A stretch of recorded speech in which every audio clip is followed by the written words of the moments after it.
December 6, 1972. Eugene Cernan, veteran astronaut and commander of Apollo 17. He would be the last Apollo astronaut to stand on the surface of the moon. Dr. Harrison Schmitt, better known as Jack. He would be the first geologist to set foot on an alien world.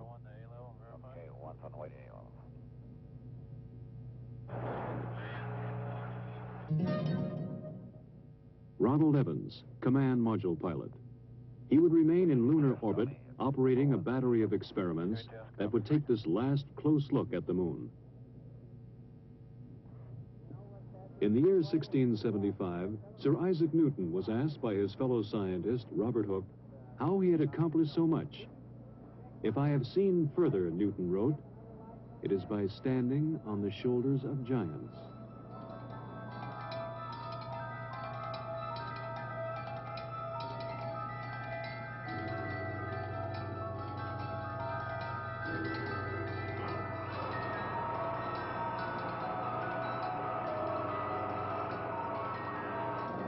First-stage propellant tanks have been pressurized.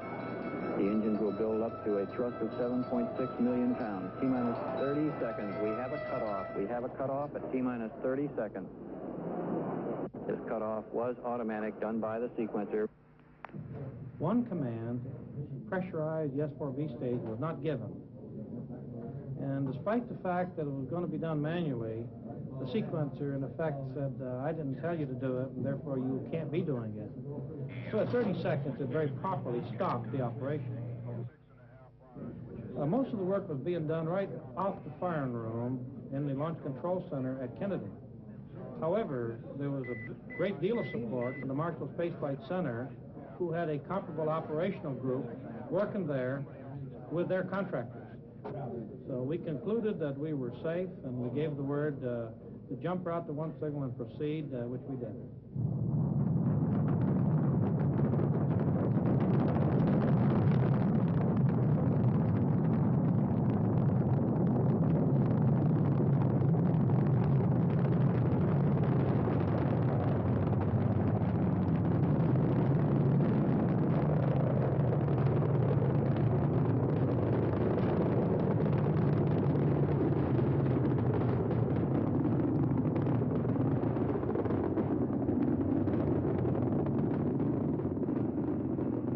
Houston, you are go for orbit. Go for orbit. Those are kind words, Robert. We're go for orbit here.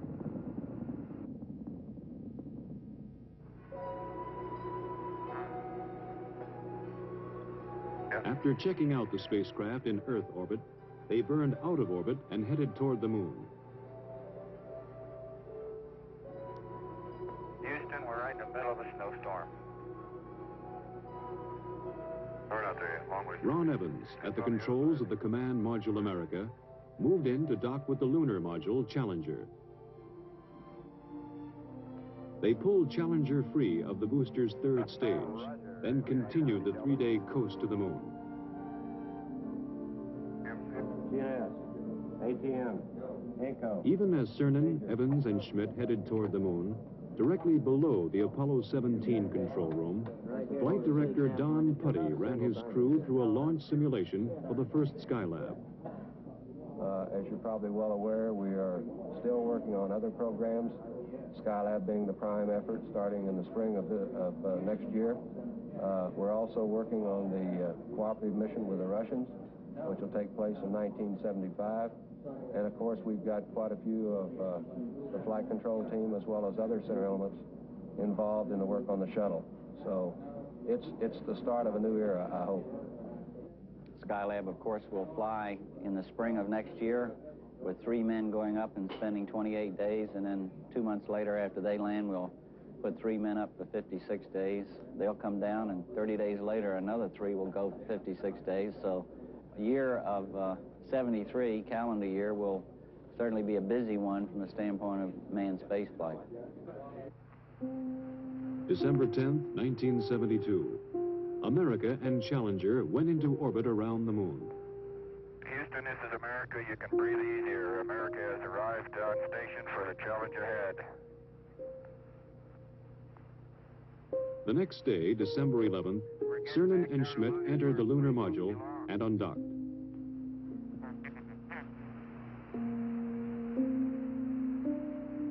You look just as pretty in Earth light as you do in sunlight.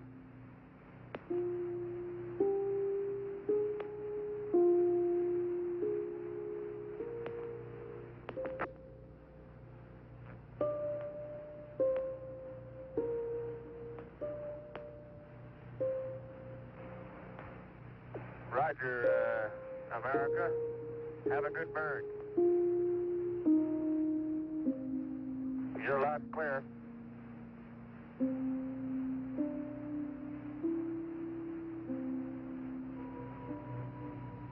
With the command module in the distance, they passed over their landing place, a valley in an area of the moon called Taurus Littrow. Here they hoped to find the youngest material yet sampled and direct evidence of lunar volcanoes.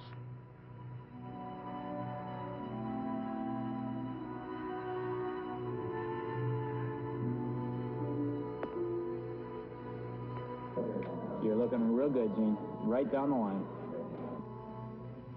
Oh, man, we're level with the top of the massif now. Okay, stand by for pitch over. Oh, are we coming in? There it is. Proceeded. And there it is, Houston. There's Camelot. Wide on target. I see it. We got them all. 42 degrees, 37 degrees, to 5,500. 53 degrees. Okay, I've got Jorge, I've got Poppy, I've got the triangle. That's 2,500 feet, 52 degrees. H-dot is good at 2,000. H-dot is good. Fuel is good. Going down at 10, cut the H-dot. Your fuel's good. 110 feet, stand by for some dust. Little forward, G. Finger forward a little. 90 feet. Little forward velocity. 80 feet. Going down at 3. Getting a little dust. Going down about 2. Very little dust. Very little dust. Stand by for touchdown. Stand by. 25 feet. Down at 2. Feels good. 20 feet. Going down at 2. 10 feet. 10 feet. Contact. Stop, push. Engine stop. Okay, Houston, the Challenger has landed. Roger, Challenger, that's super. Houston, you can tell America that Challenger is at Taurus Littrow. December 11th. Cernan, then Schmidt, left the lunar module to begin their first EVA. As I step off at the surface at Taurus Littrow, we'd like to dedicate the first step of Apollo17 to all those who made it possible. Their first job was to unload equipment, including their rover, the electric car in which they would drive to the exploration sites. That's beautiful. This has got to be one of the most proud moments of my life, I guarantee you. We thank you very much. As Cernan drove the equipment-laden rover, Schmidt carried the scientific experiments package called ALSEP. Hey, do you need me, Gene? No. I'm going to go deploy an ALSEP. Have at it. In Houston, scientists in the science support room watched, correlating and directing their movements. Okay, Bob, I've got my tools of the trade right here. As Schmidt set up the various experiments, Cernan drilled a series of holes, both to collect core samples and to implant experimental probes.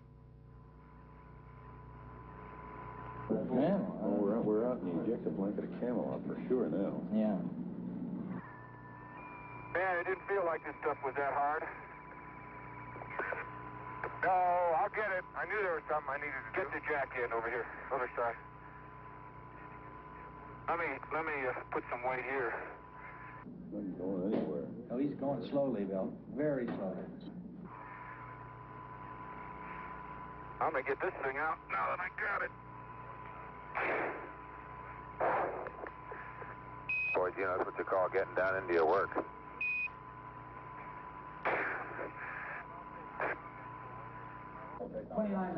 Yeah, it's 29 and a half minutes from now, but remember, they left this side a little bit late. There it is. Okay. Jim, you better make it clear to Parker that we got to pull out. On the moon and on the Earth, they were fighting time now. There are just so many hours of oxygen and water in the backpacks. So many hours of life in the vacuum of the moon. We're up in this area. There you go. Watch that cable. Cable. Oh. Cable. Watch the cable. Cable number 1. You know, they're all fixed, Lee. They'll break the whole world before they'll break the cable this time. With the ALSEP functioning, they left the site for a shortened sampling traverse. Well, many parts of the ALSEP are functioning very well. The heat flow experiment is working excellently. It's transmitting back temperature data. The cooling down is still cooling down from the drilling process, and in a few hours they should be starting to get true heat flow information. Let's see if I can't crack the corner and get that contact. See if I can't get it. Look at the boulders out there. Jesus. It was time to head back to the Challenger, activate experiments, and get back inside. Man. I was strolling on the moon one day in the merry, merry month of December. No, May's the month. May, that's right. May is the year of the month. As the astronauts rested, engineers in 2 nations were working out technical problems of the Apollo-Soyuz test program, the first joint Russian and American space mission. Well, the prime purpose of the Apollo-Soyuz joint mission is to prove out a compatible docking system and demonstrate that we have compatible operational procedures that will let 2 different countries dock in space. I think more than that, it has certainly a symbolic meaning of these 2 large powers learning to work together in space, which I believe are the new seas of mankind, the new frontiers, and work out solutions to problems wherein, although we're very competitive, we can still be cooperative and assist each other. And I think that this Apollo-Soyuz program stands for just that. Oh, what a nice day. Oh, funny, there's not a cloud in the sky, except in the earth. Think that'll stop the dust that way? They would have one task before they got to work exploring. The previous day, they had broken a rear fender of the rover. The dust thrown up was causing trouble. Apollo-16 commander John Young had worked that night in a pressure suit on a way to fix the fender. Oh, okay. On the moon, the astronauts put it together. The fender section formed from a lunar map, molded with tape, then held in place with clamps from the Lunar Module Telescope. It was a repair that would last the remainder of the mission. Then Schmidt moved out to place one of several explosive packages which would be detonated after they left the moon, mapping the lunar subsurface, much as earthly geologists explore for oil.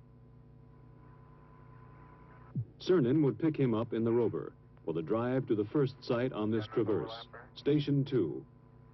They're somewhere along this rim where they can see. But they're dropping, Bill, so they must be coming across that. We're right where we wanted to be for Station 2, and it looks like a great place. Big blocks, it looks like quite a bit of variety from here. Different colors, anyway. Pretty hard, isn't it? That boulder's gonna roll. Man, that is hard. Just don't stub your toe.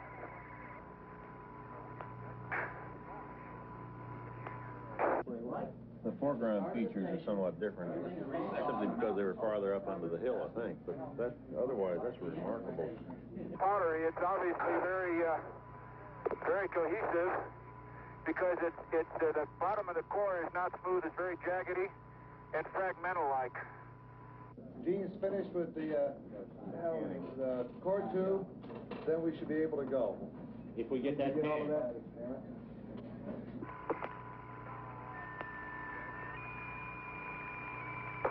No, dadgummit. Jack Schmidt, having a few problems.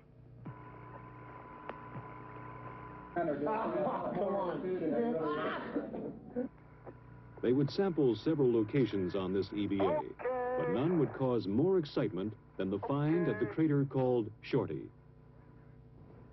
Oh, hey! There is orange soil. Well, don't move it till I see it. It's all over. Orange!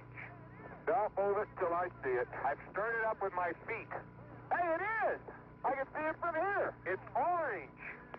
That's the volcanic mix. Somebody unplugged silver.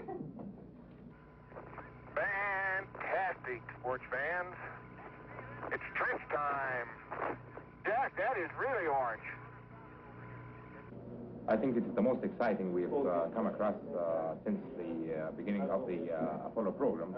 I believe that it's going to be the most rewarding of all the finds on Apollo. Light gray material on either side. Oh, man, that's incredible. Hey, Gene, we're going to have to... That's incredible. You need to get a down-sun color. There isn't enough time, Tony, to do it no matter which way you want to do it. We need more time. We may have to split. We have to split 5 in a little bit, Bill. He's getting about 3 centimeters of wax. They got to leave at a certain time regardless of what we got. Willing to give up all the light mantle stuff. They had to leave Shorty Crater and its orange soil and push on. Time, the enemy of the lunar investigator on the moon and on Earth.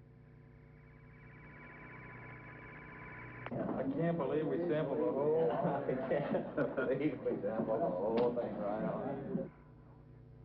The precious minutes had run out.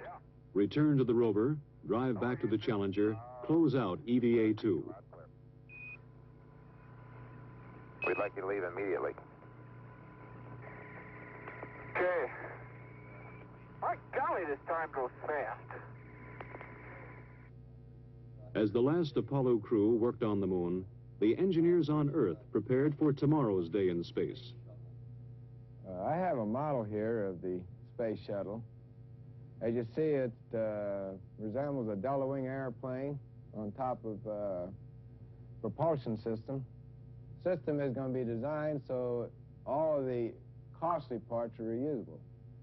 Now that we're beginning to understand space, we're beginning to understand the potential, the economic potential, the need is to bring larger arrays of instrumentation up in space. The need to provide man with a real capability to work up in space.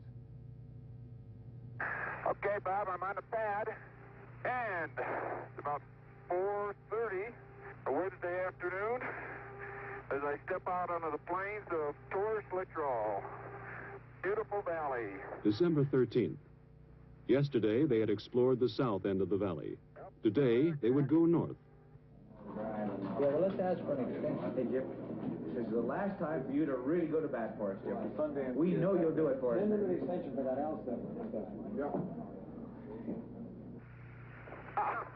Holy smoly! Why are we on a slope? You okay? Man, that's rough country in there, isn't it? Well, you're looking across Henry. And let me see what it is. Apollo science will continue, and I'm sure much of the mysteries will continue to come out for many years to come. But of this I'm sure. Man has learned that space is his to explore. And man will return to space to explore, to the moon and beyond.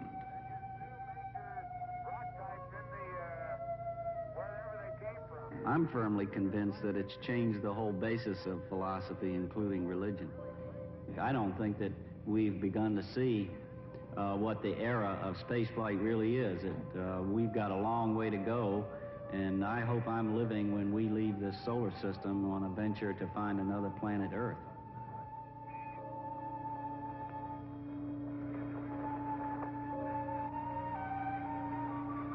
You know, Jack, when we finish with station 8, we will have covered this whole valley from corner to corner.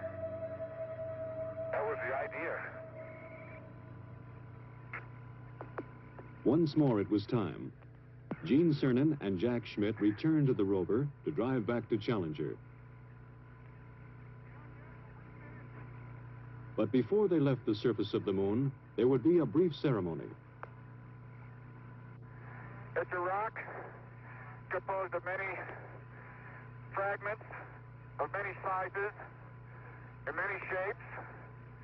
When we return this rock, or some of the others like it, to Houston, we'd like to share a piece of this rock with so many of the countries throughout the world.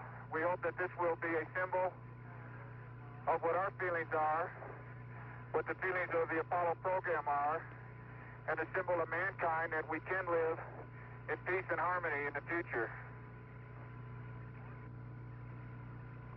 And a final word from the last man on the moon. I'd like to just let what I believe history will record, that America's challenge of today has forged man's destiny of tomorrow.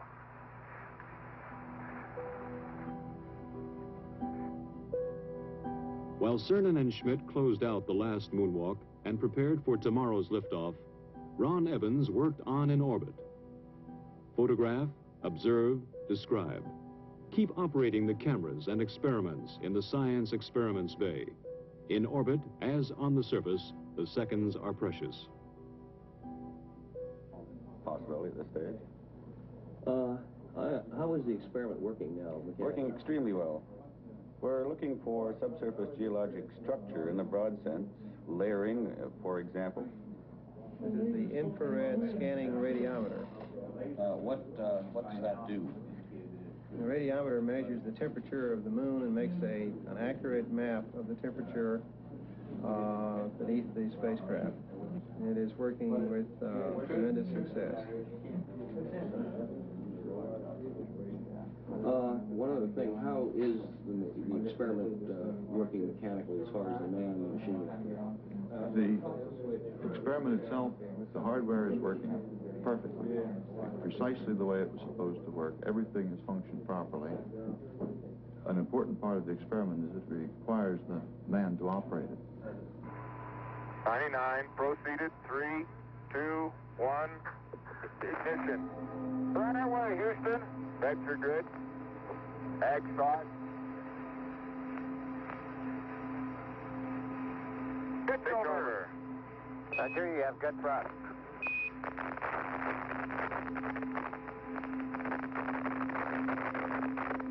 Okay, 30 seconds. 308 your number. Tank coming through 1,500 feet, and H-dot looks good. On the descent stage of Challenger, forever on the moon, they left a plaque reading, "Here man completed his first explorations of the moon, December 1972 AD. May the spirit of peace in which we came be reflected in the lives of all mankind." One revolution later, Cernan and Schmitt caught up with Evans and prepared for docking. Good to see you. Good to have you all back up here. It's been a good trip. Man, that Challenger's a beautiful vehicle. You betcha. December 16th. Burn out of lunar orbit and head home to Earth. Houston, America has found some fair winds and following seas, and we're on our way home. Hey, this is great. Talk about being a spaceman. This is it. December 17th, 170,000 miles from Earth. Ron Evans left the command module. Hello, Mom. We see you, Ron. Looking great. Okay. Hey, John. How you doing? Hi, Jamie. Evans was retrieving film canisters from the two cameras and the lunar sounding radar. Data vital to the scientists on Earth. And the left one's in. Before he got back inside, Evans took a last look at the crescent Earth. In 2 more days, they would be home. December 19th. They rode inside a 5,000-degree fireball through the atmosphere of Earth. Stowed in the spacecraft, almost 250 pounds of the moon.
This closes a golden chapter in the age of space exploration. In a way, it brings a close to what has been a very romantic era in space exploration. But, and I want to make this very strong, the book is still being written.